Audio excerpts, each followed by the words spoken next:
Welcome. In this video, I'll show you how to create delivery note here in Zoho Books. Alright, so first up, you can just actually generate it directly from an invoice.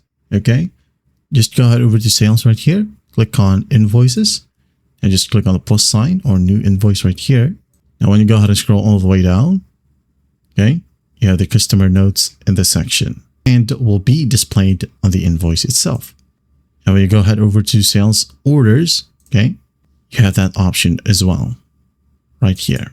To quotes, you have that option as well right here.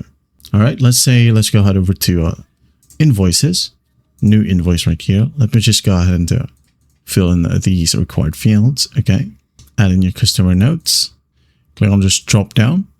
Okay, now go ahead and click on save and print. Okay, and here click on print like so, wait for it to load. And here's the invoice. But if you want the delivery note printed, okay, you can just go ahead over to the top. You have a PDF print right here, print delivery note.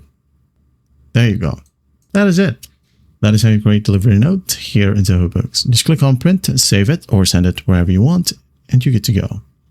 Well, I hope this video helps, and I'll see you in the next one.